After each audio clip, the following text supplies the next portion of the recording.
Hi there, students. Kith, an uncountable noun.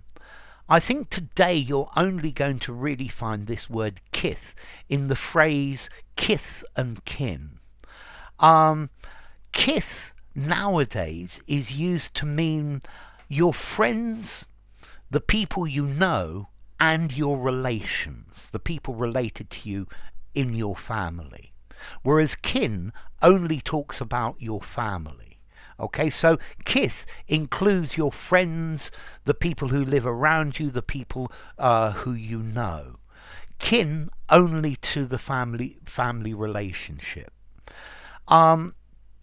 Let's see. This word kith is related to Proto-Germanic kunpipo, meaning to know or an acquaintance, from Proto-Indo-European kne, to know.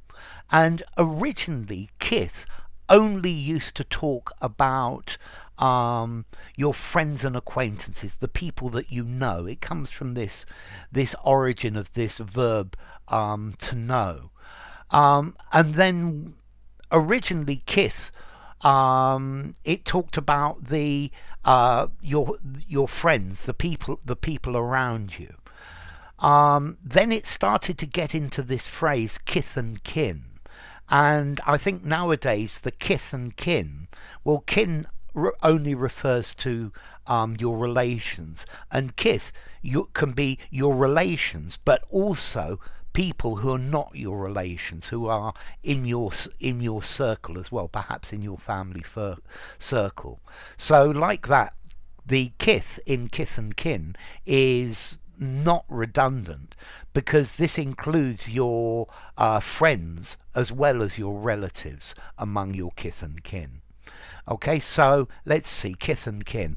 Christmas is a time where you invite your kith and kin to celebrate with you. It's a time to be happy and give presents and receive presents from your kith and kin.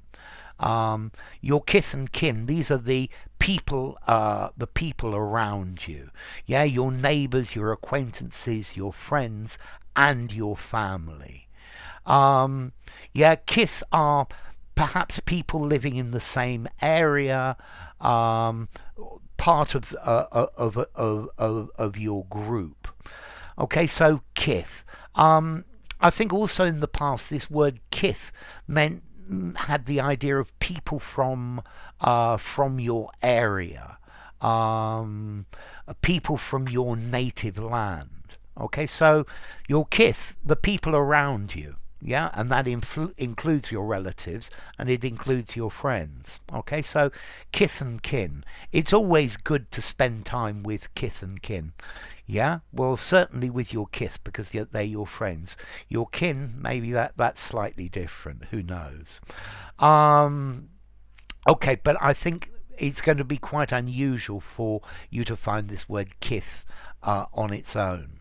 So what about formality, kith and kin? It sounds a little bit old-fashioned.